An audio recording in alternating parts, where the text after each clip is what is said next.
Okay, y'all, I'm back with a part three for Miracles of Christmas's movie last night, Long Lost Christmas. Now, I'm surprised I'm doing a part three, but this movie touched on so many things that I felt like I needed a third part to kind of wrap it up. First and foremost, I'm giving this movie a 9 out of 10. It was good, and as we're a couple days away from Thanksgiving, it's touching a lot of issues here. First of all, Patricia and Gordon were about 7 years apart. They were both in a foster home, but because he was older, no one ever adopted him. He aged out, and then he got into some trouble once he became 18 because usually there's not a lot of programs for these children, right? And then Patricia, she gets adopted by a really nice family, thank God.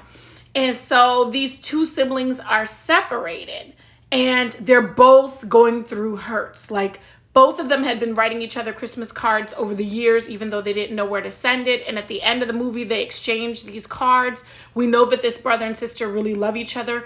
Gordon thought he was doing the best by not interrupting Patricia's adopted life with her adopted family. And it turns out that wasn't really the best choice, but at least these two people were able to reunite before they both pass. And especially since Patricia is still grieving the loss of her husband, this was a wonderful reunion. Now, it touches on the fact that a lot of older children don't usually get adopted. So that's something to think about.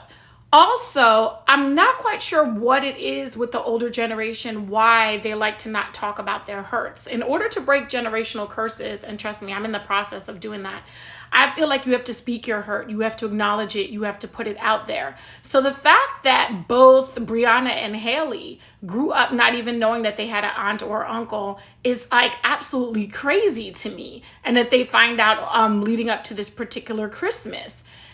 You know, if you have people in the older generation that are big on not sharing things, ask them questions over the holidays. Like, they may get a little, nasty, but it's so important to know your family history. It's so important to know the hurts that people are living with.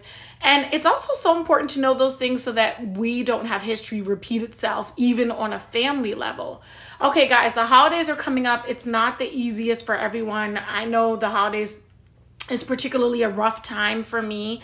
So these movies hit close to home in so many different ways. And once again, Miracles of Christmas, they will get it right, okay? They will give you some romance, but they are touching some really tough topics, and they're delivering it in a way where we're faced with it. And we're faced to think about it. And I actually think that's a really good thing. So shout out to the entire cast of Long, Long Christmas. And you guys be well and stay tuned for the next review.